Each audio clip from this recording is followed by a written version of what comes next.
You better believe that Kirby Smart notices this. There was one point in time when Smart in the bye week was talking about getting ready for some upcoming opponents.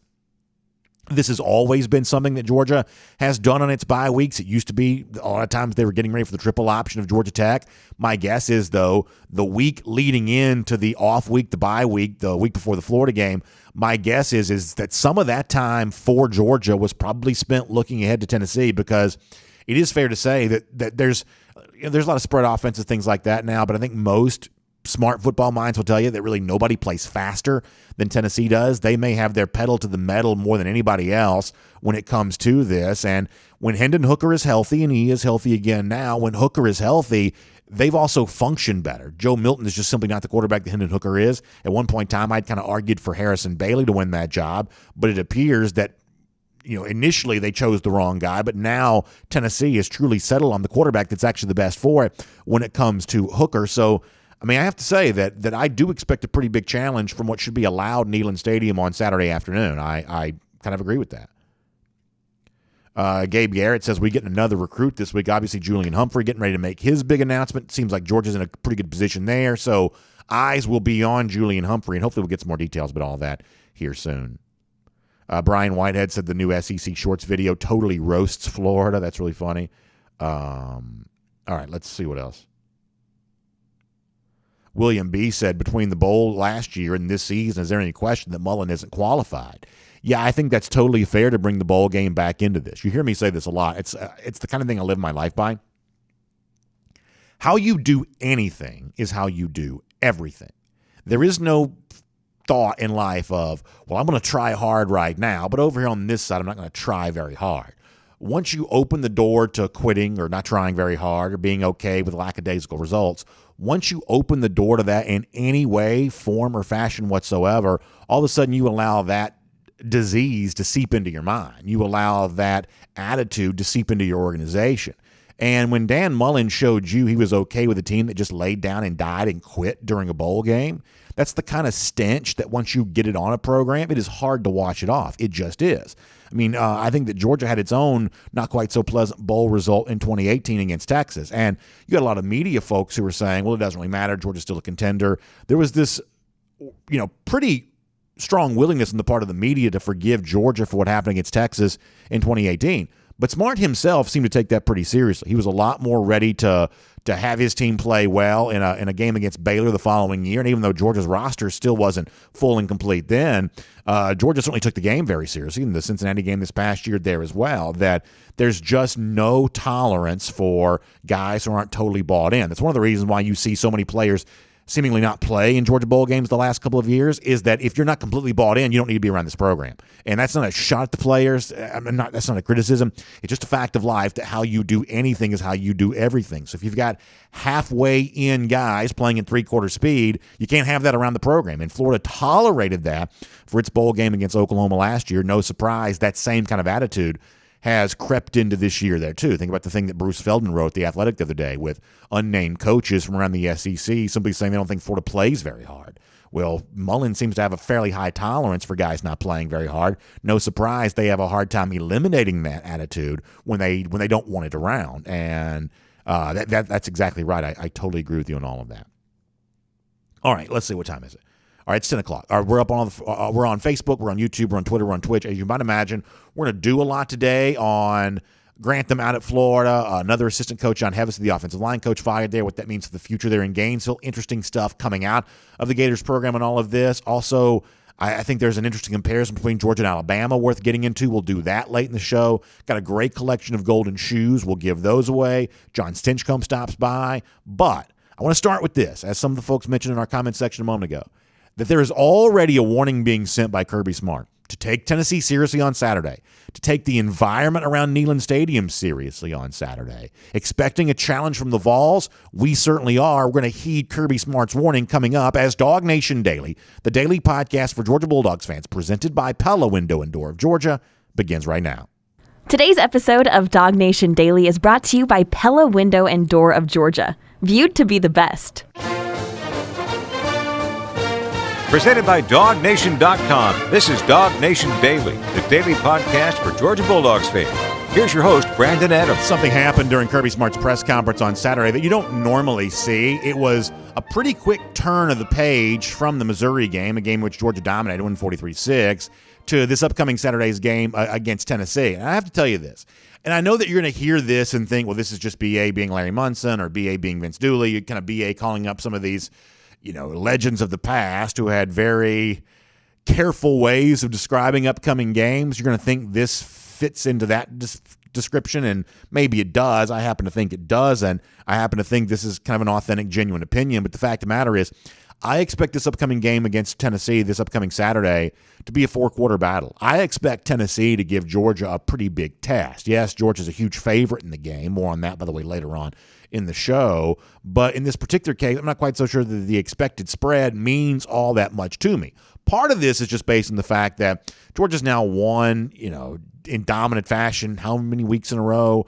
At a certain point in time, everyone's challenged a little bit. Georgia might be due for one more challenge before the season's done. There's a chance that's the case. And also part of this is just simply based on some of what Kirby Smart said after the game on Saturday. He was asked about Tennessee. He was ready to talk about the Vols, and he gave, in my mind, a pretty significant handful of specific warnings about why this game against Tennessee on Saturday is going to matter for Georgia and why it's going to be a fairly important measuring stick to find out just how ready the Dogs are for the playoff push and the championship chase that's on the way. So I think for a moment, we should all take Kirby Smart and his words here pretty seriously about this Saturday's game against the Vols. Take a listen to this.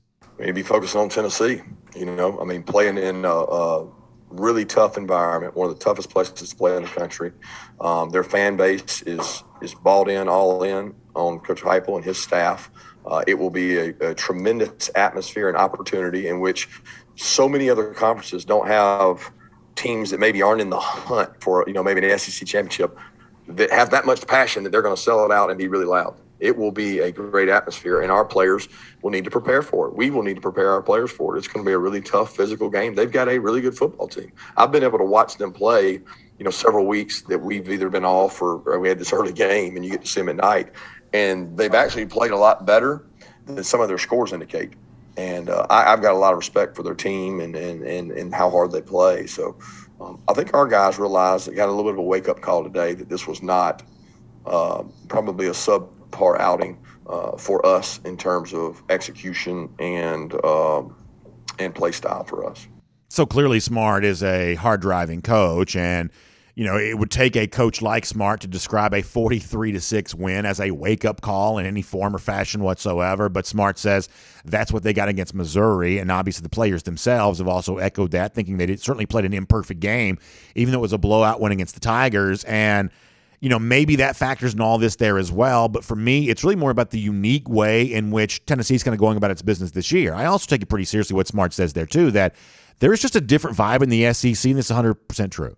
That by the time you get to November, it seems like, there are a few teams that still feel like they have something to play for, and there is just like check out, tune out, zone out, opt out all across the country where fans have stopped paying attention. Some of them are thinking about basketball. Some are thinking about hunting season. Some of them are thinking about whatever else, but they're not thinking about football as much anymore. The players themselves are kind of thinking about what's coming next for them. But in the SEC, late in the season, games like this, you still have that huge vibe that can be created around a game, even though for Tennessee, they really have nothing to play for but pride against Georgia. What it kind of reminds me of is, and I'm not suggesting the same thing's going to happen on Saturday, but you remember back in 2016 when Auburn was ranked the top 10, Georgia had already lost several games, including embarrassing games like Vanderbilt, had lost to Florida, had lost to Tennessee, had gotten blown out by Ole Miss. It's late in the season. Auburn had something to play for. Georgia had nothing. But if you were in Sanford Stadium in 2016 for that November tilt, a little bit cold, similar to what's going to be on Saturday, Georgia fans were packed. They were making a ton of noise.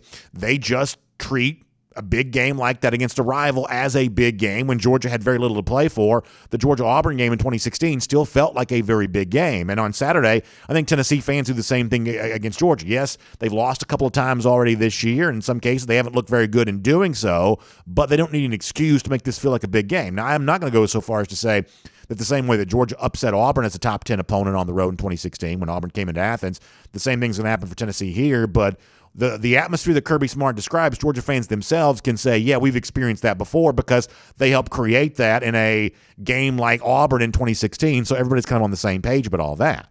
But the real reason why I think this Georgia-Tennessee game sets up to be kind of interesting on Saturday is the way in which Tennessee got a win against Kentucky this past weekend. Let me give you a couple of numbers. I find this to be pretty crazy. And I thought that our friends over at Kentucky Sports Radio did a pretty good job of kind of chronicling everything that happened for Kentucky on Saturday against Tennessee in a game that the Vols won.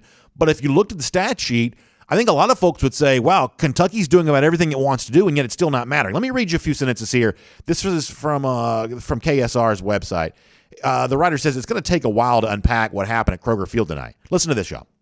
Kentucky amassed over 600 yards of total offense, didn't punt once, had the ball for over 46 minutes, and still lost to Tennessee. Kentucky ran 99 plays, had 35 first downs, 5 of 5 in the red zone. He says the more you look at the box score, the more ridiculous it is. He says while we continue to digest the loss, you can look at more of the stats. And so here are a couple of things that matter to me. On third down against Tennessee this past Saturday, Kentucky was, let me see if I can find this number. Hold on one second. Kentucky on third down was 12 of 17. Converted third downs, 12 of 17, 5 of 5 in scoring in the red zone. That's the entirety of the efficient offense you want to have, right? But Tennessee still won the game, even though its total time of possession on the day was, less than 15 minutes all the way around, 13 minutes, a little bit less than 14 minutes of time of possession, and still won the game in explosive fashion, average about 11 yards per play all the way around. That's a unique test coming up on Saturday. And I think it's the kind of opponent that I think puts a little bit of pressure on Georgia to say, okay, so this is your last chance to show us before we get to December. This is your last chance to show us. Are you really ready for whatever comes your way once you get to the SEC championship game, once you potentially get to the college football playoff? Are you really ready for the entire gamut of what might be coming down the pike for you? Because this is clearly a Tennessee team that doesn't need the ball very much to score. This is the kind of Tennessee team that's going to say, hey, we're going to do everything we can to block up front the best we possibly can, and we're just going to let it fly down the field. And we're going to see if we can make a couple big plays, and we may get stuffed a bunch, but we may strike on one or two, and all of a sudden this game starts to feel a little bit closer. I think that's pretty interesting. Now, we're going to hear a lot more from Kirby and the rest of these Georgia players on this the rest of the week, but I guess just heed this warning to begin with. Kirby told you on Saturday that be careful about the Vols going into this weekend. I would say for the most part, just given the way they played against Kentucky, given the way they've been explosive all year long, I think it's the kind of warning we're going to take pretty seriously here, at least for right now. Now, let me transition to this, that let's say what I just said is true. Let's say it does turn out that, hey, Tennessee scores enough points to put a little pressure on Georgia. The game feels a little tighter, a little closer than most of the fourth quarters have for UGA as of late. It could, in a roundabout way, have an interesting impact on another ongoing topic with UGA right now. Stetson Bennett once again started at quarterback on Saturday. Had a couple throws he probably would have liked to have had back, but for the most part, the numbers actually look pretty good. Then the second half, got a chance to see JT Daniels, who stepped back on, made some good throws, probably takes some of the blame for the interception there that was kind of behind Jermaine Burton. Burton got a hand on it, ended up being picked. But overall, we got to see a return to action for JT Daniels on Saturday. What I said on the postgame show Saturday night from the UGA bookstore was, or Saturday afternoon, I guess it was, we were doing the show. But what I said during that postgame show was, the fact that Daniels was playing at all was, to me, a signal that Kirby Smart was at least open to considering the idea that Daniels could return as Georgia's quarterback. I think prior to this, for the most part, Kirby Smart's kind of been a one quarterback at a time type guy. Think about 2018, where for the most part, once it was established that Jake Fromm was the starting quarterback, we didn't really see Justin Fields throwing the football very much at all.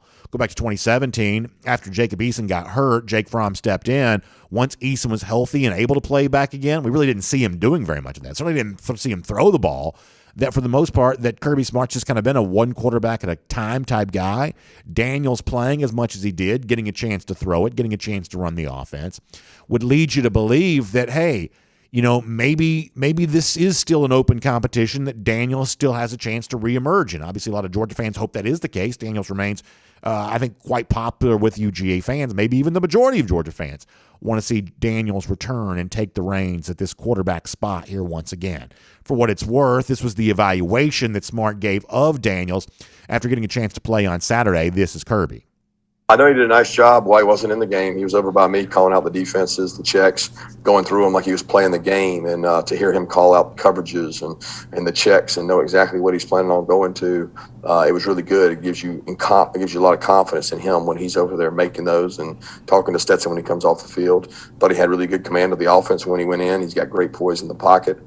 Did a tremendous job. Got a little unfortunate on the tip ball, a little off on Jermaine, and then hit Jermaine in the hands, and then it bounced off and ricocheted to end up being a pick.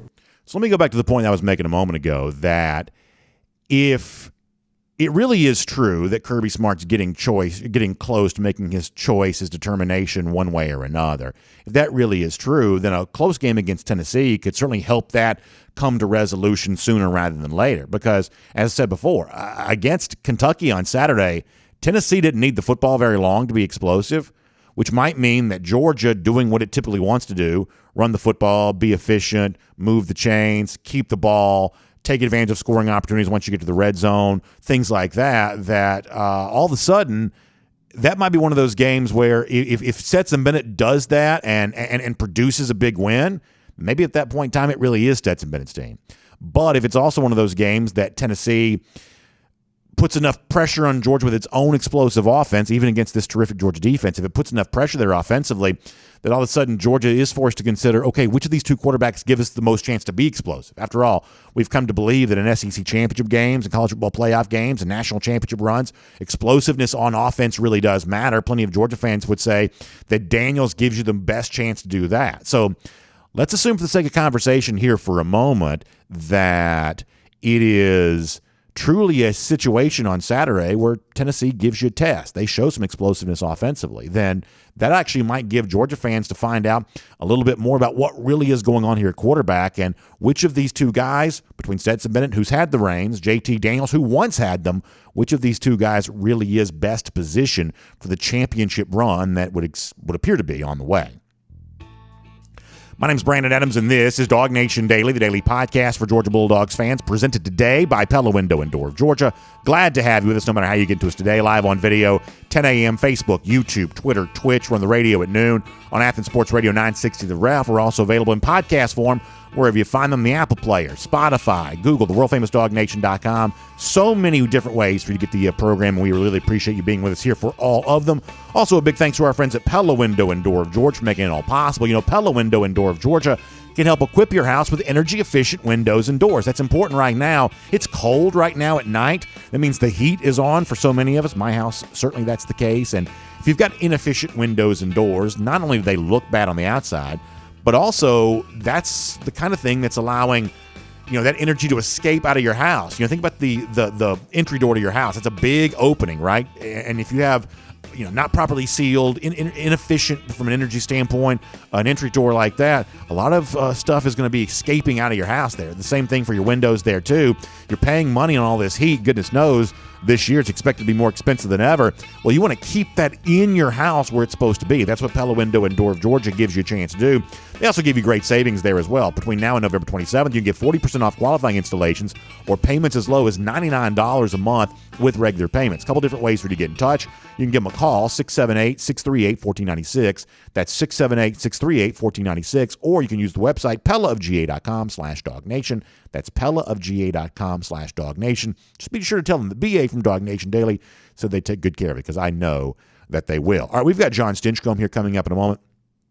We'll do all kinds of stuff with John about what we saw against Missouri, what you might expect to see against Tennessee, and how Georgia fits into a college football playoff and national championship discussion right now that would seem to see almost everybody in the country struggling but Georgia. How long can that continue, and is that really a harbinger of what may happen come December and January when the sport really kicks into high gear? We'll talk to John about all of that here coming up in just a little bit. Before that, though, I do want to go around the doghouse here today, assisted by our friends at AAA. And, we talked a lot a moment ago about what happened on Saturday and the presence of Stetson Bennett, the presence of JT Daniels, and obviously a quarterback conversation takes a lot of air out of the room. It's just going to be a lot of attention paid to that. People do seem to kind of side with one guy more so than the other. I think the good news is you don't see that with the team itself.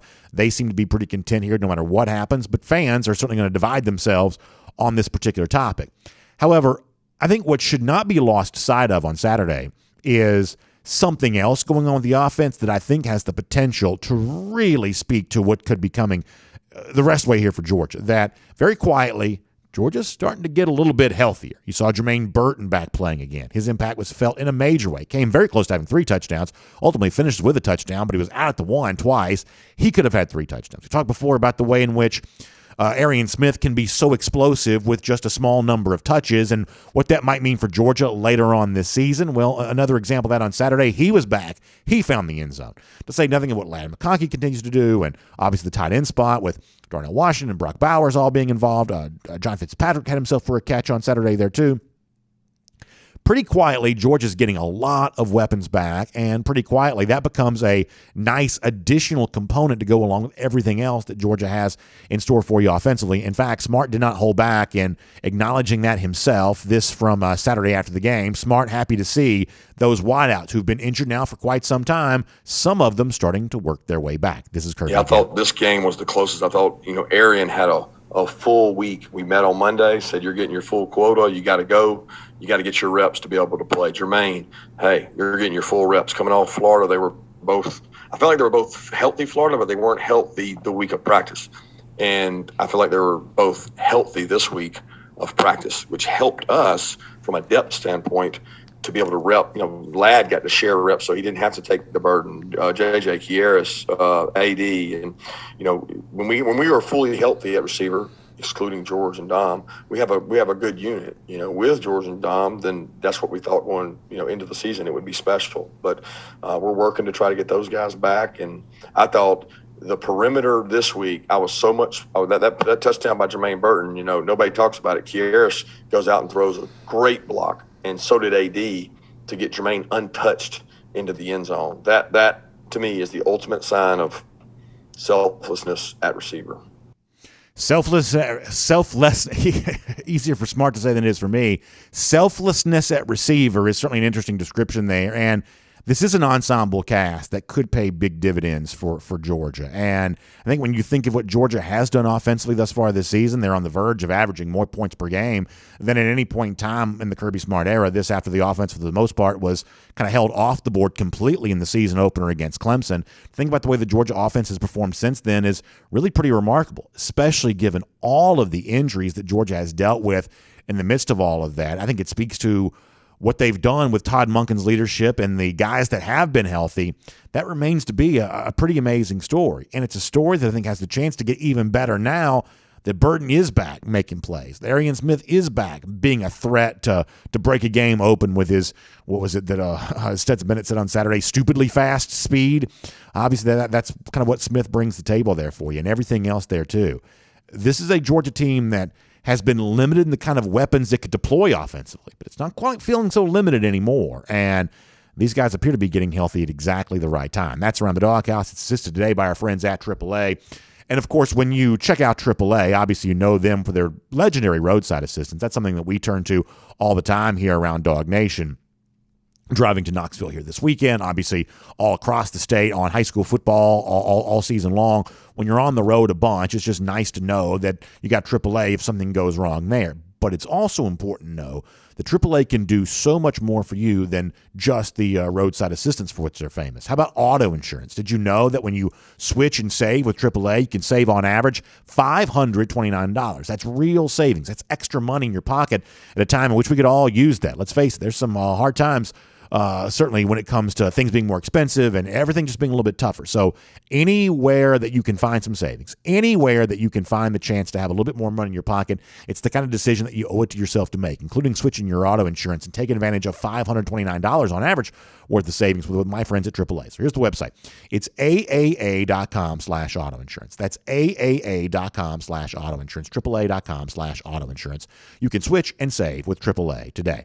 All right, you better believe that before we're done today, we are going to get to the debacle in Gainesville after Florida went on the road, lost badly to South Carolina on Saturday, and a couple of Florida assistants, including a name that Georgia fans know very well, Todd Grantham, head on the chopping block for yesterday.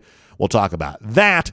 Also, what an interesting comparison ongoing right now between Georgia and Alabama, as Georgia just keeps right on rolling, and Alabama struggling a little bit. And in fact, it's not even a given that Alabama even wins the SEC West. That anticipated SEC title game matchup between Georgia and Alabama, Crimson Tide have some work to do just to make that even happen. So we'll touch on all of this before we're done. But for now, everything on Georgia, Missouri, what you saw, what you expect to see this Saturday, and what I've said before, I believe will be a test for the Dogs against Tennessee. Let's do it all with John Stinchcomb right now. It's a Classic City Lager Insider Update. From Athens and across the SEC or wherever the recruiting trail may lead, here's a DawgNation.com insider. So Classic City Lager Insider Update with John Stinchcomb, and a lot to talk to John Stinchcomb about. First of all, John, let me begin this way. You were in the stadium on Saturday. It was great to be able to see you, and what a moment that was with Coach Rick there at halftime. I'm sure we'll end up talking more about this here this week. I just thought it was a tremendously fitting tribute. I thought the Red Coat Band and the music selections they made to honor Rick's legacy was really, in some cases almost funny, in other cases just really enjoyable, very cool. And, the video was so well done. And, John, I'm of the age where, I was growing up, as a kind of a young college, out of college, and, those early, young days of life. We didn't have a ton of responsibility, but you had just enough money. You could find a way to buy a ticket and be at a game. I was going to so many of those Rick games and traveling to those road games back then. And I got great memories of the Mark Richt era there from that time. And I'm happy to see him get a celebration on Saturday that I thought was so well done, so well deserved. I know you were a big part of that. What was it like personally to be on the field for all of that, and maybe any kind of moment you had with Coach Rick just to tell him how much you appreciated him? Well, it was hard-earned and well-deserved. I just so grateful to be a part of it, and he's meant so much to so many. And you saw the turnout with the captains, and that was just a small representation of so many of the players that were at the game. One, I was shocked to see there was 70, 80 guys at least that I either played with or have met through charity functions that played at Georgia after me and wanted to be there to support and recognize Coach Richt and what he's done in all of our lives. And you hit the nail on the head when it was just so well executed. The video was perfect. The crowd response to Coach Richt and just seeing the way that they respond to him, it just shows what he's meant to this school. And, for me personally, I was able to talk to Coach Richt and his wife, Catherine, both right at halftime and share some memories with them and just enjoy the atmosphere because when you go through college and sports with someone that has meant so much to you, it's nice to be able to share and express your gratitude to him. And I watched as a series of players just lined up to say thanks and spend some time just reconnecting. So it was a really special Saturday. You love to be able to see that, and obviously as far as the game itself goes, I think you've heard kind of a consistent theme from certainly Kirby Smart and some of the Georgia players there as well. They weren't thrilled with the overall effort. You don't get the sense, but they still won 43-6, and there was never really much doubt at all that Georgia was going to coast with an easy win, which is simply a matter of did they meet their own standard. Sounds like from Georgia's perspective it didn't. What did you think about the game? Well, it is almost impossible. I don't know of a single team that goes the entire year without having a game or two where you go, well, that just wasn't our best. And if Georgia's not their best as a 43-6 victory, I think we're sitting pretty. So it wasn't. It started a little bit slow. I think we all were like, holy cow, Missouri.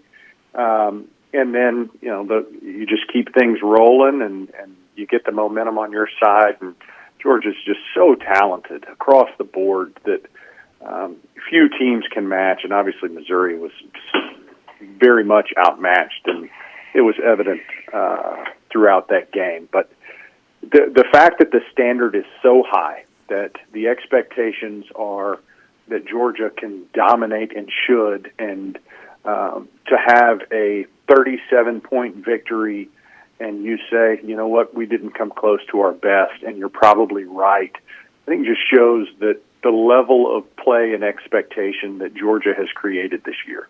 Obviously, quarterback was a big part of this, and we will get to your thoughts on that. But I think before that, as I mentioned to our audience a moment ago, that it doesn't matter who's playing quarterback when you think about the fact that, or regardless of who's playing quarterback, when you think about a Jermaine Burton coming back healthy and Arian Smith coming back healthy, what Georgia now has at receiver with guys coming in to complement other guys who've played well, but Georgia's been clearly thin at that spot. Smart was obviously happy about the return to form and the return to contribution from some of the guys who've been sidelined now there for a while. You let Georgia get some outside receiving weapons to go along with everything else it's been doing thus far this year.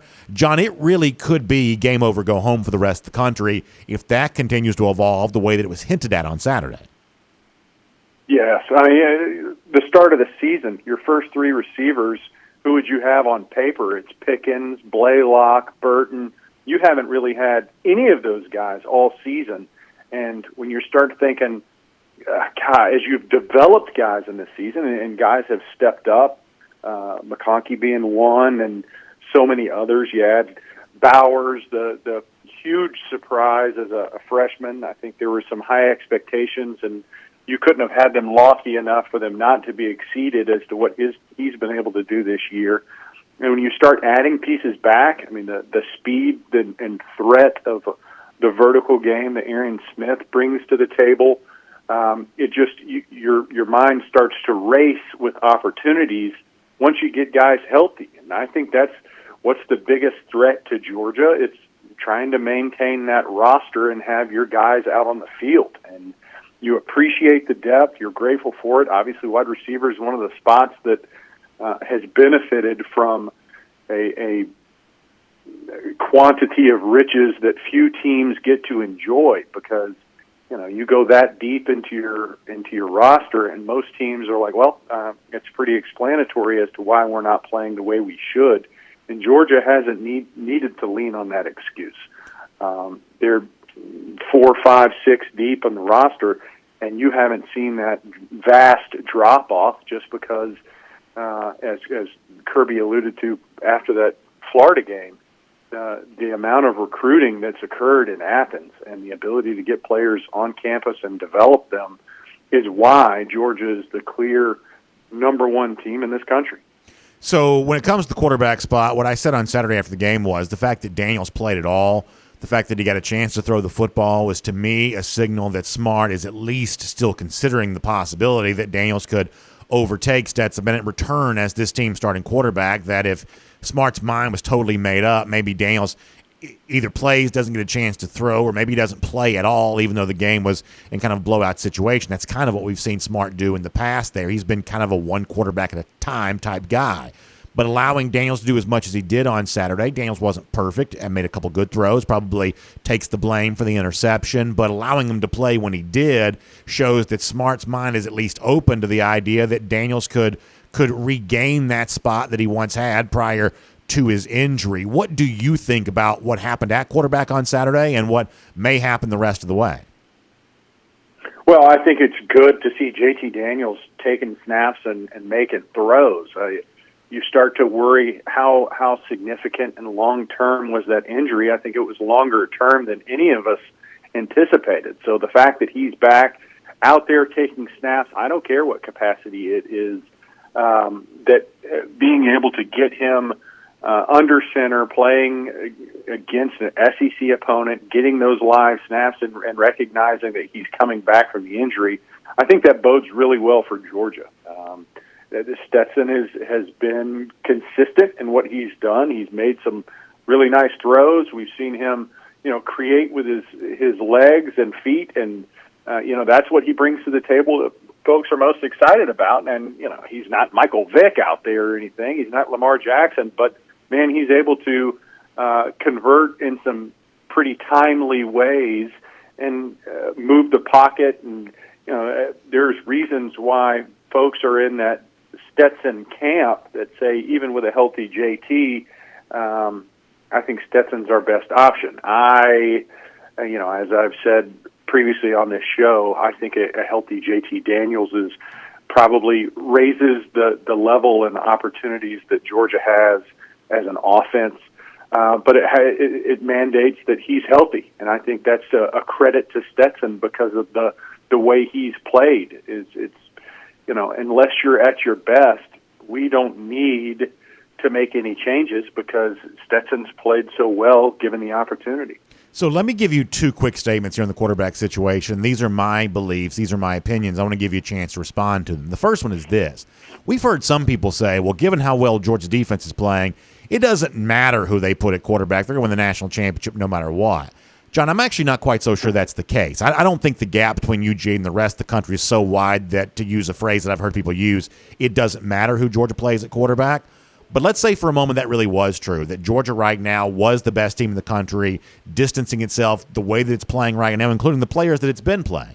If that really was the case, then no, I don't think Georgia should make any changes at all, because why would you change something that was on its way to resulting in a national championship? I don't personally believe that's true. I think Georgia can be caught. I think Georgia, under the right circumstances, could be had. But if it was true that this Georgia, the one we've been seeing the last few weeks, simply can't be beaten, then you don't make a change just simply for cosmetic reasons. What's your response to that? Yep, I don't think that's true. I don't think, I think Georgia's the clear number one team in the country. I don't think that's debatable. But there are very talented and capable teams. I mean, they've had their own let-ups throughout the season, and that's why they're not in the discussion for number one in the country. But you look at the dangers of, take Ohio State, for example. Those wide receivers, you don't think that they can cause problems? You don't think that they can put points up on the board? You don't think Oklahoma, when they're rolling, can score points? Same thing can be said for Alabama. There are teams in this country that can score, and when they do, you're going to have to be able to answer and match. Now, it is more than a luxury that Georgia boasts, and there is legitimacy to this claim that they have the best defense in college sports, possibly historically. And that's the reason why Georgia's the clear number one. But you're going to have to you're going to get in a game, whether it's SEC championship or during the college football playoff series, where you're going to have to score points. And having your best out there is important. It's not like, hey, we just need a game manager. I fully expect at the end of this season, you're going to be in a game where you're counting on the offense to step up, and it can't just be relying solely on the defense. So one more from me on this, and I promise we can talk about something different for the time that we have remaining. So it sounds like you and I are kind of on the same page there, that at some point in time, Georgia can have to score some points to beat somebody to win a national championship game, and I have to admit that I do believe that JT Daniels is the quarterback that's the best equipped to be able to do that. However, John, this may be where I'm a little bit different than some, in that if you look at the reason why Georgia's number one right now, it's really Kirby Smart's plan and vision for this program that I think have led Georgia to be in the spot that it is right now. So here's the point that I'm forced to make because of that. If Smart chooses Bennett over Daniels, I think he's making the wrong choice. However, I sort of have to acknowledge that it's his choice to make. He has the freedom to make this decision however he wants to because of the credibility he's earned by having Georgia playing this well up to this point. He knows the inner workings of that locker room. He knows things that we're not privy to. He has a sense of this. It's his own legacy that's on the line if he gets it wrong, in a way that a podcast host simply doesn't have the same type of thing at stake, obviously. I think that Smart's making the wrong choice if he exclusively chooses Bennett over Daniels, but I'm also kind of okay with Kirby Smart flying this plane however he wants to. What would you say in response to that? Well, I'd say it's more Todd Monken and the offensive staff. I mean, Sure. Obviously the buck stops with Coach Smart, and he is involved in every decision. But I could be wrong here, but I'm sure that the offensive coordinator has a Sure. strong say in which direction they're going and what they want to do with their offense. There's in those meetings you're talking about staff and personnel and deployment and what strategies you're going into, and of course your head coach is involved. But the decision that's made is who gives us the best opportunity to win games. What can we do? And this is for any position, and not just quarterback, but obviously that's what we're discussing right now because you've got two players that have shown at times, man, that what they bring to the table, and it's a little bit different, and it's become this hot topic across all of Georgia sports of who's it going to be and what gives you the best opportunity. But I think it comes down to this. I think it comes down to when we're out there, when you take the field, who gives us the best opportunity to make plays? And for the past few weeks, whether it's health-related or otherwise, Stetson has been that clear answer. And I think what is still yet to be determined is when JT is fully healthy, and then you have that decision to make. Is it the hot hand mentality where both are ready and we'll just figure out who gives us who's hot that day, or is it there's the clear favorite and we're going to ride him until the wheels fall off? I think that's what we haven't seen yet, and there's still 2-3 weeks left to figure that out. I want to ask about the Tennessee game here coming up in a moment. Before that, let me remind folks, this is our Classic City Lager Insider Update. Our great insider, John Stinchcomb, the former UGA All-American, a guy who was on the field Saturday for a terrific moment with former coach Mark Richt, and a guy who's obviously watching this Dogs team closely each and every week. And, of course, a lot of you doing the same thing. And that tailgate leading up to that game to time to watch the Dogs, you're enjoying yourself some Classic City Lager from Creature Comforts Brewing Company. Obviously, it's a taste of Athens, but you don't have to be in Athens to get it. It's a true Athens original from our friends at Creature Comforts Brewing Company. And wherever you're doing your shopping, it's available 6 and 12-pack cans all year long. Lager-style beer, which means lighter in color. But listen, it's a craft-style lager. It means great, crisp, bold flavor, the kind of thing that you would expect from Creature Comforts Brewing Company. It just goes great with whatever you're doing this time of year. We love our friends there when it comes to Classic City Lager, and we invite you to check some out. I'm a simple guy. I like simple things, and Classic City Lager can be simply described. It's simply good, cold beer. So check out some Classic City Lager there today. John, let me finish with this topic, and then we'll let you move on with the rest of your day. I said this before you joined us.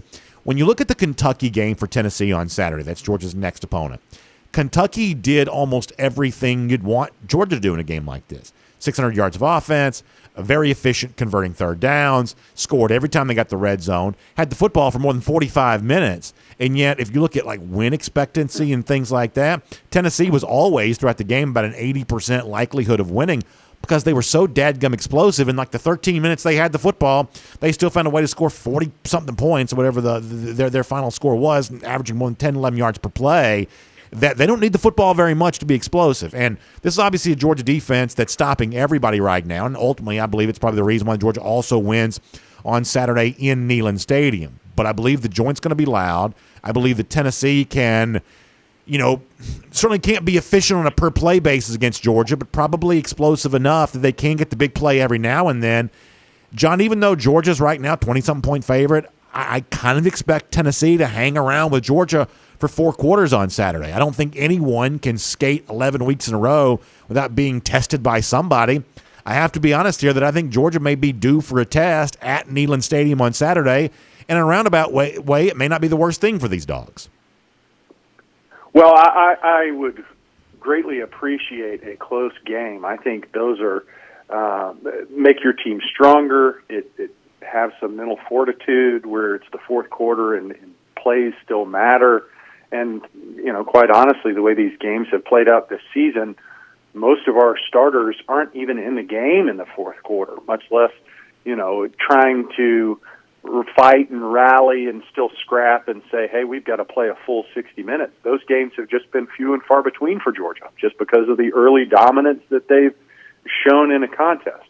Now, I don't think that happens this week. I think I hope that the anticipation and the practice and the focus is there, because Tennessee has shown, and as they did against Kentucky, that they are a high potency, quick strike. They have those capabilities, but with the focus and preparation for those type things and the way Georgia's defense is playing, I don't see it happening this week. I think there was a little bit of a slow start against Missouri, and you're going, that was, a far inferior opponent, and hopefully that spurs itself into a much better practice week, and the focus is there, and now you've got film of Tennessee doing what they did in Kentucky with very limited opportunities with the ball.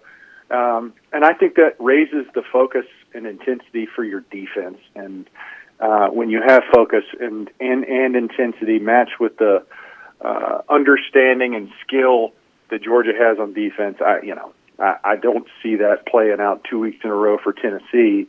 And I think Georgia is much better prepared to eliminate that big play capability that Tennessee does possess. John, great stuff. Thanks so much for being here today for our Classic City Logger Insider Update. We always appreciate your insight on the Dogs. I think we got some more surprises coming down the line with you here very soon. We'll look forward to telling folks about that then. But for now, just appreciate you being here today and hope you enjoy the rest of your week. Always a good time, B.A. Go Dogs. Thanks a lot. Let's take a look around the rest of the league. This is SEC Through. All right, really good stuff from John Stinchcomb there. Very, very interesting insight from him about this upcoming Saturday's game against the Vols, what happened last Saturday against Missouri. So good stuff with John with all of that. I also want to get into some of the other big news happening around the SEC right now. Let's do that.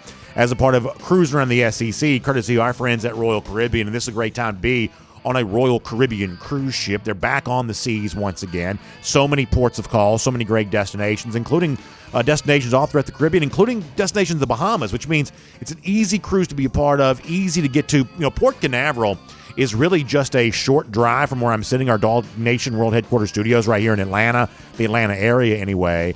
Easy, short drive to get to Port Canaveral. Some great-looking ships. I've talked to you before about Mariner of the Seas, the recently amplified ship that's kind of there, and so many other great offerings from Royal Caribbean there around that great Port Canaveral, and just a fun time to think about holiday-themed cruises or moving into the start of the new year. That great way to kick off a new year, early January, February, that kind of cruise travel. I know my wife and I have been looking very closely at all of the different itineraries that are out there and all the different options that we have for getting back on a Royal Caribbean cruise ship. It's just fun to have Royal Caribbean back on the seas again. I know for many of you, as you start thinking about vacations, and you should, this is a great time to be doing all of that. I want you to think about Royal Caribbean for your vacation choice and a wonderful Royal Caribbean ship as they sail all across the world, but including some great destinations right there in the Bahamas, the Caribbean, and so much more. If you want to find out kind of what the best option for you might be, my friends at the Cruise and Vacation Authority might be the best choice for all of this. I know they are. A couple former Dawg alumni run the place. They're experts when it comes to the best Royal Caribbean cruise vacation for you. So the website for the Cruise and Vacation Authority, tcava.com. That's tcava.com. You can also give them a call, 770-952-8300. That number once again, 770-952-8300. Friendly voice on the other side will help you get set up with the perfect Royal Caribbean cruise vacation just for you and those that you care about that you're taking with you. And by the way, whoever you're taking, certainly lucky to be going along with you on that. So check out the Cruise and Vacation Authority for a whole lot more on Royal Caribbean. All right, let's go cruising in the SEC right now, courtesy of Royal Caribbean. Obviously, the big news after the embarrassing loss for Florida, and yes, we were celebrating that, Gator haters uniting over what goes down with Florida, getting beaten up bad by South Carolina on Saturday. You knew it was the kind of embarrassing loss that was going to require a response, and that response came yesterday. Todd Grantham, the defensive coordinator, out. John Hevesy, longtime offensive line coach, out. The early words were that Hevesy was so bothered by this that he unfollowed Dan Mullen on Twitter. No early word yet if Hevesy's players were also going to unfollow Mullen as well. We know for a fact they won't be blocking Mullen because Hevesy was never very good at teaching them to block anybody. But nonetheless, there was some social media fallout from what happened there when it comes to Grantham and Hevesy being out. There's also a lot of what seems to be credible reports of, I guess, credible rumors, if there's such a thing as that. Some fairly, big-known Florida media voices have signal boosted this. There may have been a little bit of a testy exchange between Dan Mullen, the Florida coach, and his boss, now at the second stop, Scott Strickland, coming over from Mississippi State, hiring Dan Mullen, the former Mississippi State coach.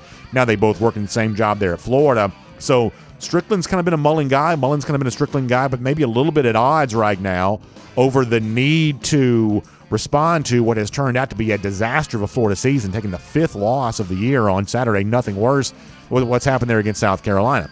Here's the backstory you need to understand on all this. Florida, historically speaking, is not one of these programs that really plays the money game the way that other programs run the SEC do. They are not in the arms race, financially speaking, usually. In fact, think about the way in which other big-name boosters at places like Auburn and Alabama become somewhat famous. Tennessee has their own version of this, where guys who spend so much money, they are thought to have outsized power, and they just become well-known. Florida, for the most part, if you search the annals of your mind, who do you even think about? And for those of you that follow the SEC really closely, who's the big, powerful Florida booster that spends so much money that he gets extra say in what goes on there? For the most part, you haven't really seen that in Gainesville. But many of you are also aware that Florida is in the midst of opening a brand new football facility. They have, for the first time, really spent big on facilities, and they've had to really tap the donors to get a chance to do that. And some of them clearly are not very happy with the current state of the program. So that's probably put pressure on Scott Strickland to do some things he otherwise might not want to do, which is force Dan Mullen to make a move against assistants. The Todd Grantham thing is easy to do because simply the Florida defense wasn't very good a year ago. It was sort of strange they even brought him back. In the case of Hevesy, much like, say, Greg Knox, who's worked with the running backs and others, these guys have been unpopular with rank-and-file Florida fans for quite some time. There's always been a big divide between how the media has kind of viewed Dan Mullen's leadership at Florida and how Florida fans have viewed that. For the most part, they've given Mullen a free pass, but some of Mullen's lieutenants have not gotten a free pass from the average Florida fan at all because it's kind of those guys they've blamed for all the recruiting failures that have come to pass since Mullen's been head coach there. So I get the impression that Dan Mullen may survive all this and he may return to Florida next season, but certainly he seems like he's going to be a neutered version of himself, forced to make changes both in terms of high-profile assistants like Grantham, other assistants who had been with him for a long time. It's pretty clear that Mullen's going to have to change his ways in order to maintain his employment. And who knows if a old dog can learn new tricks or not, and who knows that maybe it's not the last loss that Florida suffers, and maybe that costs Dan Mullen his job there as well. But Florida, whether it's twisted arm or whatever else, they've been forced to enter the arms race for spending money on facilities and things like that have been ongoing around the rest of the SEC. And with that comes additional pressure to win. You can't just shrug all this off and say, hey, we had a bad year, but look how good we were last year. We also lost 4 games, but at least won the SEC East. That kind of stuff's not flying right now in Gainesville. And I would say the tension that's thick right now is going to probably get even more intense in upcoming weeks, and we'll see if Florida can avoid another loss before the season's done. For those of us who are Gator haters, and on this show we make no excuses or no apologies for how much we do hate those lousy stinking Gators, I got to tell you, this is pretty fun to watch right now. By the way, Bruce Feldman also letting us know that a former Georgia player, Christian Robinson, is going to be, I guess, the defensive signal caller for Florida moving forward here. A lot of Georgia fans know C-Rob. There's also Wesley McGriff that's kind of in the fold there as well. There was some thought that he might be the defensive coordinator. Ultimately, it probably doesn't matter who's DC for an awful Florida team right now that's just simply trying to get bowl eligible. But it is a little bit of a window into what's currently going on there at Florida. That you got C-Rob, you got Wesley McGriff, you got others that are kind of in the mix for all of that. Let me also briefly mention this, that Alabama on Saturday reminded you once again that this is just not the same Alabama team that it's been before. That it remains to be seen how good Alabama is in comparison to the rest of college football, deserving of the number 2 ranking, deserving of a playoff spot. We're going to wait and find that out in the weeks to come. But it is fairly obvious that Alabama is a poor comparison to what it was in 2020, what it's been for most the college football playoff era. And all of a sudden now, when they got a real chance to lose to LSU, and we talked about this on Friday's show, Alabama seemingly had a lot of motivation for this. Nick Saban on Thursday during his radio program didn't hide from the fact that there were some Alabama players that viewed this as a revenge game. Even though these two teams had played in 2020 and Alabama had gotten a blowout win against LSU there, whether it's just simply the fact they still have a bad taste in their mouth about Ed Orgeron and what he said he was going to do, roll tide what, and he gave the expletive after that. Somehow, some way, that idea still existed around the Alabama program. Seemingly, they had more payback coming for Orgeron and LSU, and lo and behold, LSU almost won the game, and Orgeron after the game said he thought LSU should have won the game, and certainly they gave it a game effort to be able to do so. So with Alabama playing the way that it is right now, and with Georgia playing the way that it is right now, you actually have kind of an interesting scenario unfolding in college sports right now, in that if you want to go back as recently a couple of weeks ago, there was some reason to believe that Alabama would have still been a point spread favorite against Georgia in a hypothetical matchup in the SEC championship. I'll tell you why. You can have some concrete evidence to support that. Go back to September for a moment. When Alabama went to Florida, Alabama was a 14-point favorite in that game. Now, you're going to give Florida 3 points for being the home team. That's just the common kind of assessment of all that. The home team on a point spread gets 3 points for the home field advantage because it's tougher to win games at home. And with that in mind, Bama was still a 14-point favorite on the road, meaning that had Florida and Alabama been playing in a neutral site game, Alabama likely would have been a 17-point favorite. Well, as you know, Georgia and Florida do play on a neutral field. And on October 30th when they played, Georgia was about a 14-point favorite there. So very simple comparison here for a moment. This is kind of, on the back of a cocktail napkin. But on the basis of that, you are led to believe that Georgia would have been, at the time of October 30th, a 3-point underdog on a neutral field against Alabama. Are you following me on this on the basis of the comparison between how the two teams were favored against Florida? All of a sudden, that has changed. You probably read Mike Griffith's story at DawgNation.com yesterday. The Georgia-Tennessee point spread is out, and Georgia is a 22-point favorite on the road, which means that if Tennessee and Georgia were playing on a neutral field, they would be a 25-point favorite because the Vols are getting 3 points for being at home. Go back and make the comparison with what Alabama got when they were favored against Tennessee a couple of weeks ago, 25 at home.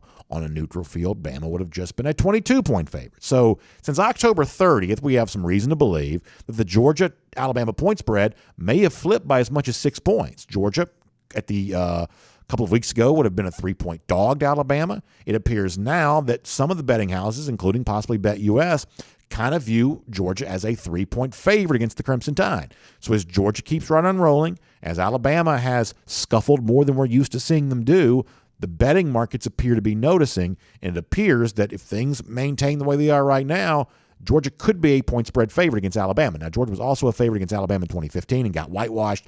So being a favorite alone is not necessarily all that important, but it is an idea that perception about these two teams has really changed. Bama may be number 2 in the country ahead of everybody else in the college football playoff top 25, but at least in the eyes of bettors, Georgia has now overtaken Alabama in the perception game, and we'll see if they can also validate it on the field if they get a chance to play come December. But as many of you are aware, it's not even a guarantee that Alabama will be in the SEC championship game. First of all, in the 3 previous appearances for Georgia in the title game under Kirby Smart, Bama's only qualified for the SEC championship in one of those instances.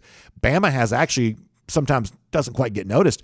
Bama actually has a nasty little habit of not making the SEC title game, not being in that game against whoever's playing, Georgia or anybody else, in Atlanta, and they got business to take care of this year just to win the SEC West. If Alabama loses to Auburn, then that opens the door for Texas A&M to win the SEC West. There's also a confluence of events that are out there that could lead to total chaos in the SEC West, of like a 6-team tie. That's at least still some possibility. But the simplest thing might be an Auburn upset of Alabama, A&M continuing to win out, and then A&M winning the SEC West because of that. So interesting scenario playing out right there will make that your SEC through. And here on DawgNation Daily, presented by Pella Window and Door of Georgia, I want to give out a few golden shoes on the way out the door here today. Always kind of a funny thing and fun and enjoyable thing to be able to do for us with Dogs on top, getting the win against Missouri. Florida struggling. We got a lot of theme related to both those topics here, including a lot of Georgia fans who were keeping that hashtag JD to NYC alive on Saturday, including rebuking some of the national media outlets that when they talk Heisman, they don't mention Jordan Davis. Let me give credit here to Bank 6, who gave you the hashtag JD to NYC, and also tagged me, DawgNation Daily, when Fox put out its account of Heisman contenders and did not have the Jordan Davis name there. So pretty clearly trying to make that argument there for Jordan Davis. We certainly appreciate that. Good job, Bank 6, on that front. Also, Kirby's Copter kind of doing the same thing there, making the case, making the push for Jordan Davis with the hashtag JDNYC. Appreciate that. Letting Fox know that Georgia fans want to see Jordan Davis be that guy. Matt Lewis also helped keeping it alive there on Twitter, hashtag JDNYC. We briefly had Jordan Davis trending on Saturday. That was a fun thing to be able to see.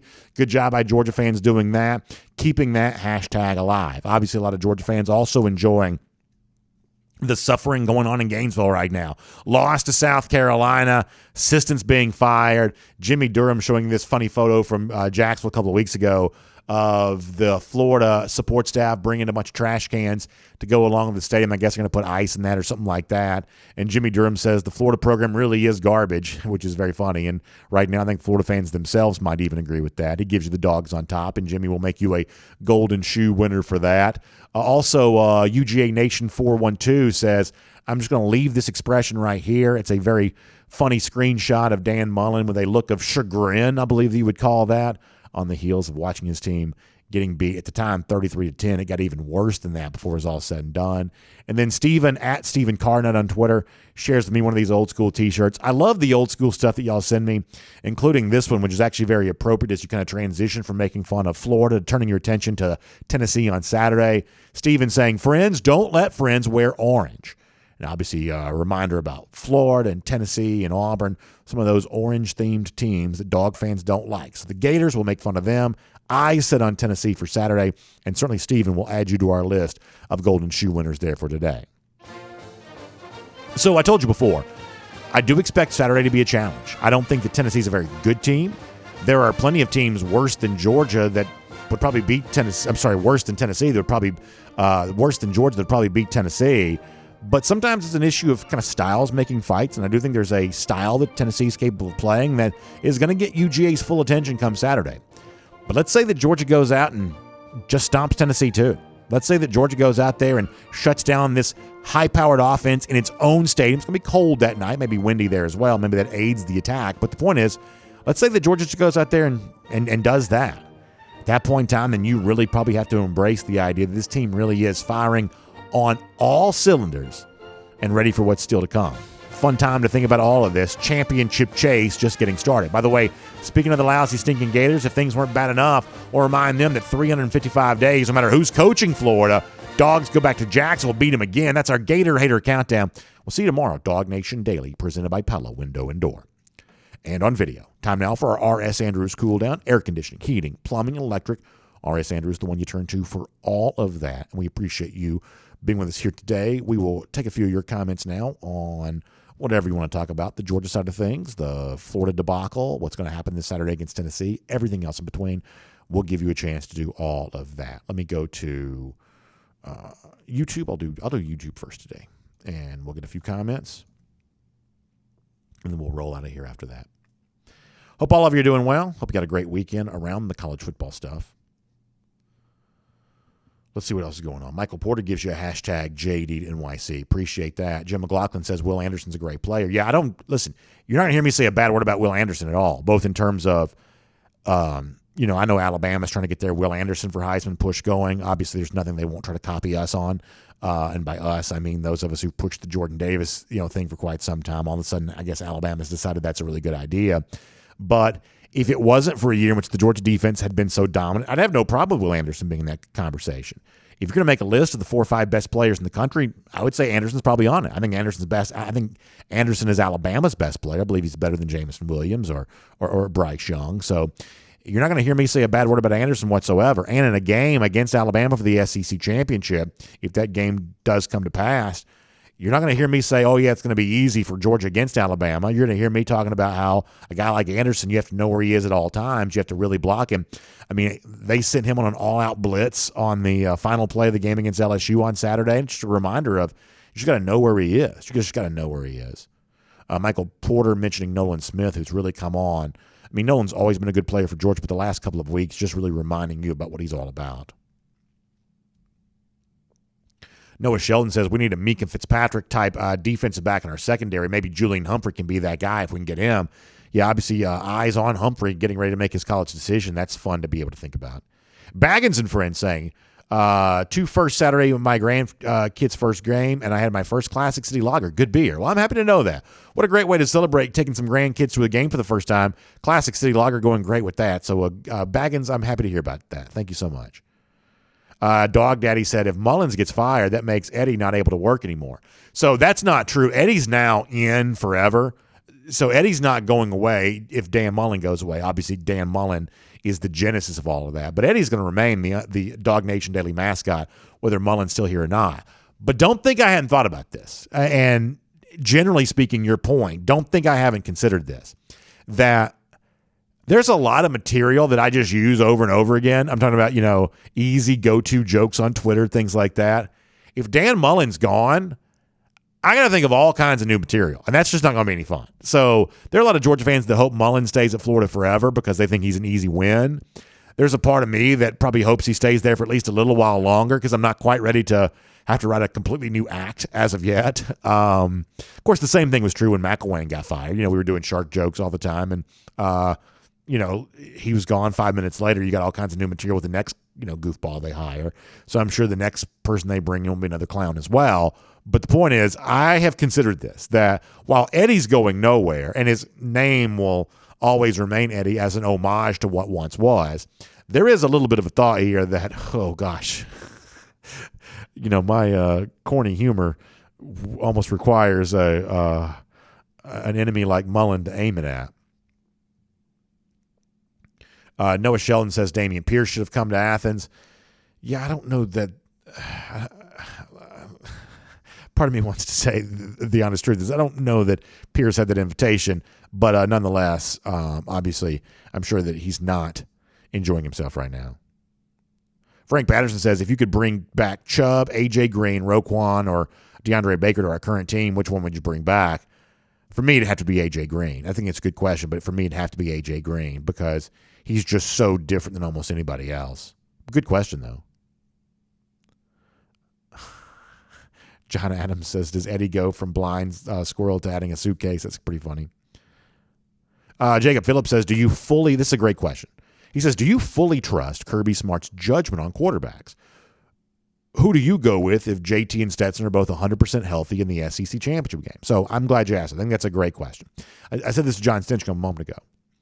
I have a hunch that if Kirby chooses Stetson Bennett, he's making the wrong choice. Now, even if that's true, maybe it doesn't cost him the national championship. Maybe Georgia just really is that good.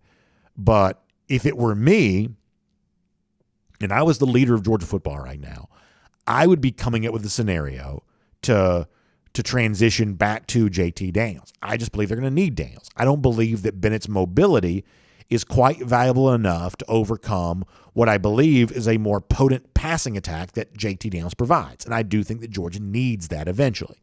However, to go back to your first question, do I fully trust Kirby Smart to make that decision? I am trying to learn to trust him to make that decision because you can go back and look over the course of years. I've actually been more critical than some people might think and realize about Georgia's offense and how Kirby Smart's handled his quarterbacks. I've been pretty open about that. And I'll just be frank with you. A lot of people think, I'm just, Homer host. I do a Homer style show and I never say a bad thing about Georgia. I can promise you this. There are plenty of people at Georgia that didn't think that because I had coaches, some of which unfollowed me back in 2019 because of some of the things that I was saying about a Georgia offense that was, struggling to score 21 points a game. I've been critical when I thought criticism was warranted. But in this particular case, I'm not quite so sure this is 2019 all over again or 2018 all over again. I'm not quite so sure that is the case. I mean, Kirby Smart's vision for this program really kind of is coming into fruition. And we've been of the belief that you've got to minimize the role of defense, maximize the role of offense. But the mountains kind of come back to Kirby on this one a little bit, that the world seems to have evolved back in his direction. And Kirby Smart has built a team in Georgia, built a program in Georgia that right now is number one with a bullet next to its name. No one seemingly all that close right now, that because of his stewardship of the program, has Kirby Smart earned the right to make whatever choice he wants to make. Even if I think he may make the wrong choice, I have to say that Kirby Smart's earned the right to make this choice because it's his own legacy that's on the line. He knows what people are going to say. I think he also knows that, let's say that you went with Daniels, and for whatever reason, Georgia didn't win the national championship. I think that he knows that people would be less likely to say, well, if you hadn't switched back to JT Daniels, you would have won the whole thing. I think he knows that's not the way people work for whatever reason. He knows that the risk is almost all on the side of keeping with Bennett and not going back to Daniels. So if Smart's aware of the risk, if he knows his legacy's on the line, and if he's making that choice anyway, which he might very well be doing, at a certain point in time, I'm left to assume, Well, he must just have a good reason for wanting to do this. And even if I don't fully know what that reason is, or even partially know what that reason is, and even if I have at least some reason to think that he may be making the wrong choice, I have to acknowledge that it is his choice to make. I really do. That's why I think that Saturday is so important against Tennessee, because this is the kind of game that could test you at quarterback. As I said before, Kentucky had the football for 45 minutes against Tennessee on Saturday, but the efficient per play churn and burn type offense was still not quite enough. That Tennessee was so explosive that Kentucky still lost that game. So Georgia could go in on Saturday, do what it does offensively and do it well. Tennessee's not great defensively. They could do it and do it well. To quote, was it LL Cool J that had that song? They could do that, and Tennessee could still put some pressure on you because they just swing for the fences, and every now and then they'll connect on a few. So Saturday could be the reckoning for all this. If Stetson Bennett handles the situation on Saturday well, then it may very well just be his team. Or if, for some reason, Georgia needs that extra explosive dose that some of us think that JT Daniels provides, after having played some this past Saturday against Missouri, maybe the door's open for him to play even more against the Vols. I truly don't know, but I think your question is a fair one. Do you trust Kirby Smart to make this decision?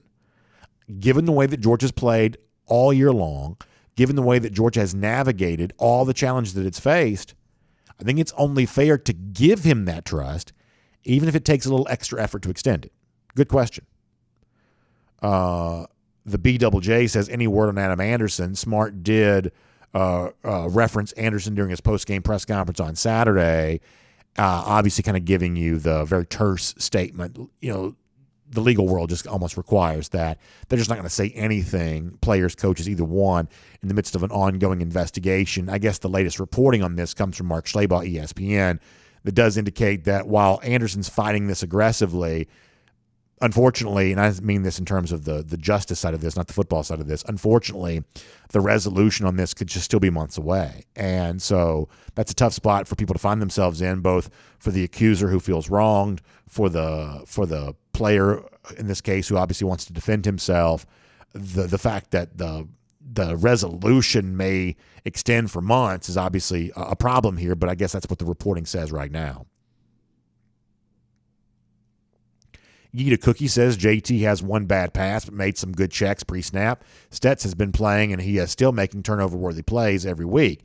Yeah, but you can't do that. I mean, listen, I'm not going to obsess over every throw that JT Daniels makes, nor am I going to obsess over every throw that Stetson Bennett makes. In other words, I'm not going to use a bad throw from either one of them as proof the other guy shouldn't be playing. But what you can't do is totally excuse a bad throw on one guy while you use that as evidence against another guy. That's just not fair. That's just not fair. You can prefer whichever quarterback you want. You can argue for whichever quarterback you want, but you can't massage the facts to fit your argument. You gotta stipulate all the facts that are in evidence here. Let's see what else. Let me go back over to DawgNation.com for a second, then I'll go to Facebook before we're done. Randy Hall looking forward to possibly getting Julian Humphrey. Yeah, boy, wouldn't that be a punctuation mark here for everything that's happened for Florida to see a former big-time Florida commit to Georgia? Ooh, that'd be tough. Tom Cox asking about Eric Gilbert. Yeah, nothing new from me on the Gilbert front. I know that he's still around the program. I know they'd like to get him back. I also know that's not going to happen anytime soon, possibly. So, you know, I think there's still hope that Gilbert plays for Georgia, but the expectation is that's not going to happen this year. Mike Hughes says, has our secondary gotten enough work thus far in the season to stop the Tennessee explosives? I mean, obviously, Georgia's so good defensively that you're left to wonder, because at one point in time, we've talked about this before, that, you know, the biggest story for Georgia was, this inexperienced secondary. And yet now, statistically speaking, the secondary has been dominant. Now you can say, well, is that smoke and mirrors? Is that the real deal? And I guess we'll find out. But that's kind of the thing here, is that they've had it so easy for such a long time because just no one can do anything against Georgia, that on Saturday it will be a reminder of what they're facing potentially in a college football playoff type game. Because here's the thing about Tennessee is I don't expect them to move it as consistently against Georgia as they have against recent opponents, including the first half against Alabama a couple of weeks ago. I don't expect that to happen against UGA, but I've been saying all along that if I was playing Georgia and if I had the personnel to do this, I'd try my best to block Georgia as well as I could, max protect, whatever else, and just take those shots. Just attack. If you play fast, I think there are plenty of people like inside the inner workings of the SEC that'll tell you that Heupel's offense probably moves faster than any of these other spread offenses do. That the one thing that he does do probably better than the rest is actually play with the quickest overall tempo. So that could be a little tough on the Georgia defensive line. I promise I'm not trying to be Larry Munson here. I'm not trying to badmouth. I do think that the Tennessee style sets up as a fairly interesting challenge late in the year for UGA. And, Tennessee may, go bust, but eventually, get a big play, which allows this game to be a little closer. By the way, is it Philip Jordan Wells' birthday? Hugh Nash says that. Well, happy birthday, Philip Jordan Wells. Yeah, go PJW. Happy birthday. Oof, oof, oof, oof. I also thought it was funny to hear Mark Richt's rendition of the Go Dog Sick 'em at the beginning of the game. He gave you a little bit of a woof, woof, woof instead of a, the deeper thing that a lot of Georgia fans sometimes do. Jesse Dellinger says, I think that Aringo is going to be special, like seeing him develop, and I would agree with you on that. Brandon Griffin says, we haven't seen a lot of wide receivers running wide open, maybe playing a bit soft or a running back wheel being missed, but nothing egregious. Yeah, it's been great so far. Brooksy says, depth of talent tough for some players, not getting time. Mentioned guys like L.C. Carroll and Carson Beck. Yeah, I'm just never going to get too stressed out about that. The thing that you can control with a program is who you bring into a program. I think that what happens on the other end of that is not fully in your control. So you can't coach scared with this kind of stuff. And I'd also say, listen, so many of these rumors, and I'm not telling you that anybody's not transferring. I'm not telling you that. But so many of these rumors about some guy transferring is all generated about like some cryptic Instagram post that for all you know could have been about a girl. Some of this kind of stuff is just so unsubstantiated that it turns into this thing that everybody believes. And is a former 4-star signee at Georgia going to transfer this offseason? Almost certainly yes. Is one of those guys going to be a quarterback? Almost certainly yes. There's just a very good chance that's the case, that somebody of note transfers, more than one person of note transfers this offseason. That's just the way college football is right now in a place like Georgia where it's so hard to get on the field. You would think that Georgia might suffer from that more so than some do. But, not every cryptic post is proof of an eventual transfer. And also, just because it's inevitable doesn't mean that's the kind of thing that certainly the Georgia coaches should spend any time worrying about whatsoever. You got to do what's right for you in this particular moment. You're trying to win a championship now. And, my belief is you got to let the future take care of itself. Jay mentioning the zone defense this year, and it seems like you are seeing a little bit more of that. Like one of the things I noticed on Saturday was, like, I don't pretend to be an X's and O's guy. I like X's and O's guys. I read some of these nerdy blogs sometimes. I'm fascinated by people who know more than me about anything, but that's just not my shtick. So I don't pretend to do that.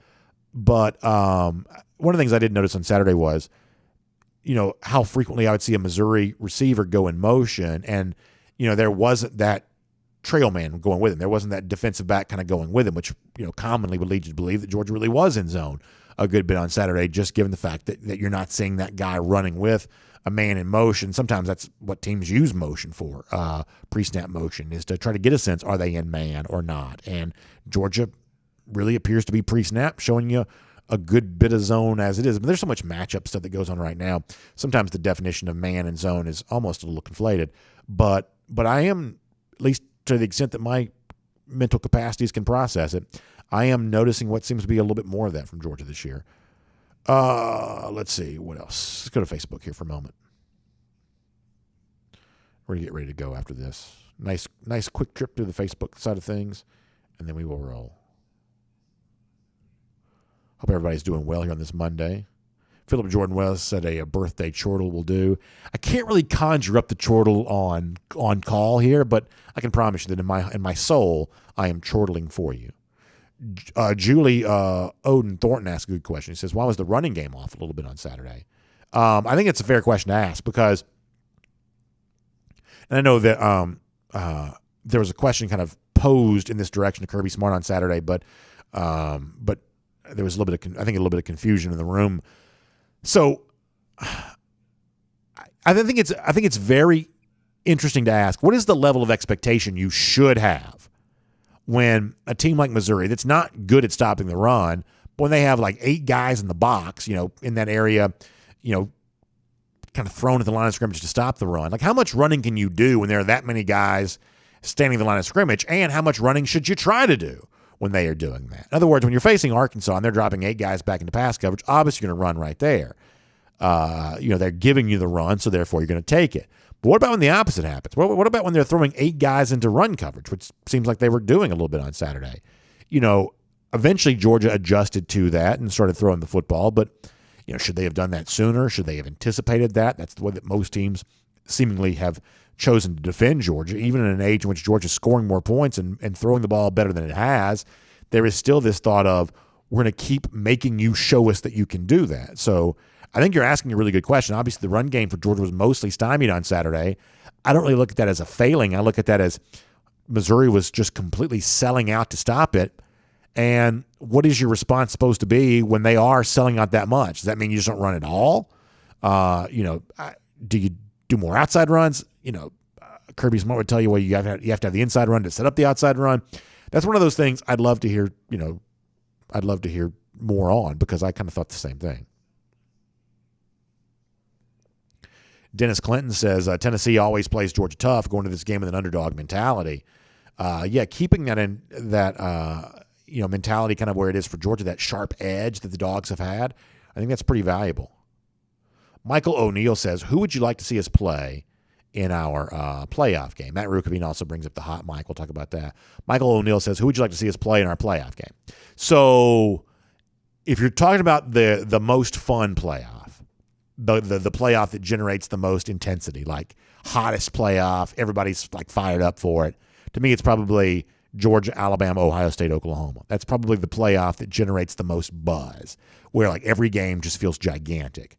And in that particular instance, Georgia's almost certainly wanted to come to probably Miami as opposed to going to Dallas if it had its choice of the number 1 seed.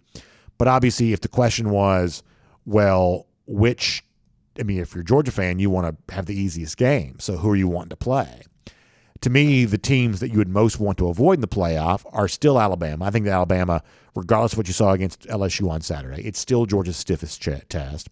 I believe that Ohio State's the second stiffest test, because if I'm a little bit concerned about the Tennessee offense Saturday, Ohio State really is a lot the same way. Ohio State's not very good defensively. And I know that the Buckeyes struggled against Nebraska this past week. That really doesn't mean that much to me. If this was one of those things where I could have a free pass, I'd take it for Alabama, I'd take it for Ohio State, and I would deal with anybody else that was left. The third team that if I was trying to avoid the next toughest game for Georgia, even though they're bad defensively, I would still probably avoid Oklahoma if I could. Do I think that Georgia would beat Oklahoma? I do. But let's face it, folks. I mean, Georgia-Oklahoma was a fight down to the wire in 2017. I mean, Georgia got a great win, and in the second half did most of the things that you would want to see a Georgia team do, just the more physically dominant team.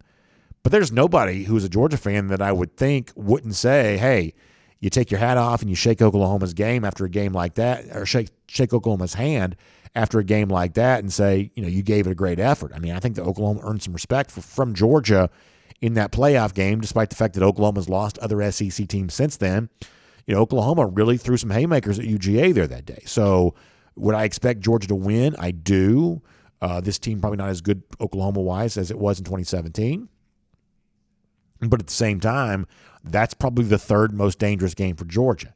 Anything else, I know Cincinnati was close in the bowl game last year. I think you would welcome a chance to play them in the playoff. Michigan State, you'd welcome that. Michigan, I think you'd welcome that. Oregon, I think you'd welcome that. I really do think you'd welcome the Oregon game for sure. Oregon sneaking into the playoff as a 4 seed, being Georgia's semifinal opponent, you would take that and run with it. Oregon's just not explosive offensively. They're not going to be able to threaten Georgia. They're going to allow Georgia to play the game it wants to play. Oregon is actually kind of a West Coast version of Georgia.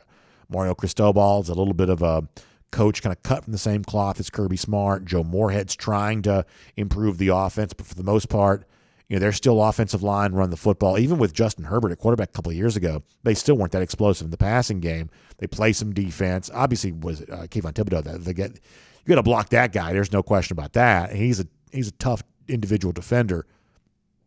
But I would say that would be a very manageable game for Georgia for the most part. All right, we're gonna get ready to go. Last comments. Jacob Yarborough says, seems like it might be a game in which we need to deploy Monken's air raid principles. Obviously, I think that Georgia against Tennessee on Saturday, not only showing it can stop Tennessee when it needs to, but showing it can also be an explosive game, showing that it can also be an explosive team in an explosive game. I think that's a pretty important part of that. I do. I think that Georgia's got a responsibility to show up and be explosive. And if you can do that with Stetson Bennett, then that may be the signal that you need that they're going to go with Bennett the rest of the way.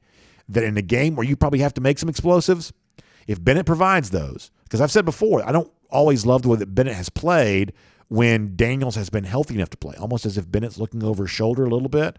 Saturday was actually a better game from Stetson than he has at times played when Daniels was seemingly a reasonable option. So if that continues this upcoming Saturday, if in a game in which some explosive plays are required, if Stetson Bennett delivers them and he does it on the road in a hostile environment, that may be it right there. That may be the signal that it's his team the rest of the way. But we'll see. Nature Boy mentioning both Thibodeau and Noah Sewell. Yeah, there's obviously, some defensive stuff there in that Oregon team. But if you look at their overall statistical profile, it's just not, the teams that I would be most concerned about for Georgia are the teams that do something great. And there's nobody really that's in the playoff discussion that's really great defensively. So it's like you face one of these great offenses, you're a little concerned about that. Not Wake Forest. Georgia beat Wake Forest by 100 points. But, the Oklahomas, the Ohio States, even the Alabamas, they're good enough offensively that you feel like they could put a little pressure on Georgia maybe.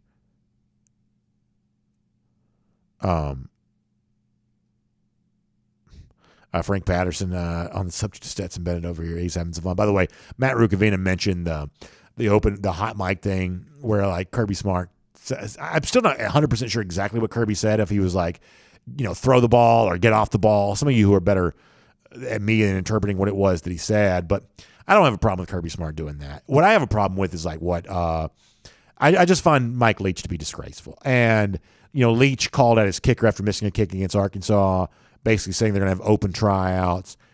It's the kind of thing where there's a subliminal message sent there that I'm not the reason why we lost. Don't blame me. Blame my kicker. That's really using your kicker as a human shield to deflect attention away from you.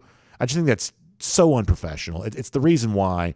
I thought it was an embarrassment for the SEC that Mississippi State hired Mike Leach. This is the kind of thing that is fine in Pullman, Washington, because nobody cares, or in Lubbock, Texas, because nobody cares. But in the SEC, you just got to be more professional than that. I think that Leach is beneath the standard of what a dignified SEC coach should be, and calling out your own kicker there in that regard, I just thought it was gross. But Kirby Smart, coaching hard on the sideline with Keely Ringo for the Florida game, with whoever it was that drew his ire when he got caught in the open mic on Saturday, that's just coaching. There's nothing wrong with that. The players shrugged that off. There's nothing to that whatsoever. The one thing that Smart's not going to do is go into a locker room or a post-game press conference and basically mock one of his players, saying we're having an open tryout to replace this guy. How do you ever get that player back if you do something like that? And this is not like participation trophy and everybody gone soft. That's not what that is. If that's the way that you interpret that moment, then you're misinterpreting it. This is Leach showing you how soft he is, that he can't step up and take the blame for a loss. He's looking to point fingers somewhere else. That's not what a leader of men does. And Kirby Smart doesn't do that kind of stuff. Okay, so Jacob Phillips says that he was saying come off the blanking ball because of an ineligible receiver downfield. Okay, well, there you go. That's kind of what I thought it was, I guess, but there was a little bit of confusion about that because there was, as I jokingly said here in the press box, there was only one word from that sentence from Kirby Smart that could be easily deciphered, and I think you know which one that was. Buddy Lee Z says, I know the offense is scoring, but I'd love to see more screen passes to the running backs. 2 back sets, maybe some shovel passes at the goal line to help those issues as well. What do you think? Yeah, I mean, before the season began, I think we would have said that the deepest position group for Georgia was its running backs, and maybe that's turned out to be true. Maybe it hasn't. Obviously, right now, Kendall Milton's not healthy, so that hurts you a little bit. But finding creative ways to get those guys involved, including the 2 back sets, I think that's a really good idea. I mean, one of the guys that's using the 2 back stuff pretty effectively over in College Station is Jimbo Fisher. G. Grace Mama Boy says, take the mic out of the coach's face. It's the dumb media. I think some of the stuff that picks that up, though, they have what they call like parabola mics. It kind of looks like a half moon, the dome thing. It's the glass thing that looks like a big concave bowl. So that's shaped that way because it's picking up what they call natural sound. And I think when you get too close to that, that's what happens. It's not like an actual, stick mic or anything like that. It's the mic that you have to be able to hear. Otherwise, the game would sound like it did a year ago when no fans were in the stands. That the parab mic is what picks up the natural sound that makes you feel like you're actually in a stadium that's full of people. That if you didn't have that, you wouldn't be able to hear any of what was going on around the stadium. That the roar of the crowd, the little bit of the band you hear, all that kind of stuff is kind of picked up from that concave bowl-looking parabola mic. I think that's what it's called. And so if you get too close to that, then you better believe everything you say is going to be broadcast to the whole world. But while you could be around me for 100 years and you would never hear me use bad language. That's just not really my style. However, I'm also not scandalized by somebody else using a word every now and then, especially when you're coaching in the sidelines in the SEC. Foster Moss mentioning Blooper having a good time. Yeah, it certainly seemed like he did, for sure. It certainly seemed he did. Thomas Tyson says James Cook's been amazing. I would agree with you on that. William B. agrees that the Leach thing during the press conference was no class. Yeah, I'm just telling you right now. I totally agree with you, William. I'm glad to hear you say that. Steve Highland will finish with this. Need to get Jordan Davis a touchdown. On the road to Tennessee would be a great place to do it. I totally agree. You got to get this guy over the top. Get that touchdown. If you do that, you talk about trending on a Saturday, you better believe he's going to be all over the place after that. So really good stuff. Thanks for being here for R.S. Andrews Cool Down. Also check out the Atlanta Journal-Constitution, ajc.com. Tremendous time right now celebrating with the Atlanta Braves their World Series championship, and also terrific souvenir options available from the Atlanta Journal-Constitution too. Just some really great stuff going on there. I know that the souvenir edition from when the Braves won the World Series, the kind of collectible front page, this has been so popular, so hot. At our old office on Friday, you had cars like backed up all the way down. It's almost like Field of Dreams. All these cars lined up to get the celebratory AJC edition of the Braves World Series. Great coverage of the parade going back to Friday. That was a fun thing to be able to see. All of that was just a really, really cool thing. And so continue to follow that. How about the Falcons yesterday, by the way, getting a wild win against New Orleans? That was crazy. How it unfolded was even crazier. So you can read about that online, ajc.com. And what is the future for these Braves? Is Freddie Freeman returning? Obviously, you heard on the Celebration Friday, a lot of Braves fans want him to, but what does that really mean? Alex Anthopoulos in center stage now. Good story on that, ajc.com, for a lot more on that. And if you're looking for that collectible paper from when the Braves won, you can still find out more details about that at ajc.com. So make sure you check that out then. Great stuff. We'll see you back here tomorrow. R.S. Andrews Cool Down. Of course, find R.S. Andrews online, rsandrews.com, for your air conditioning, heating, plumbing, electric needs. And, of course, 9:45 for our First and 15, 10 a.m. for DawgNation Daily, presented by Pella Window and Door of Georgia. We'll look forward to talking to you then, everybody.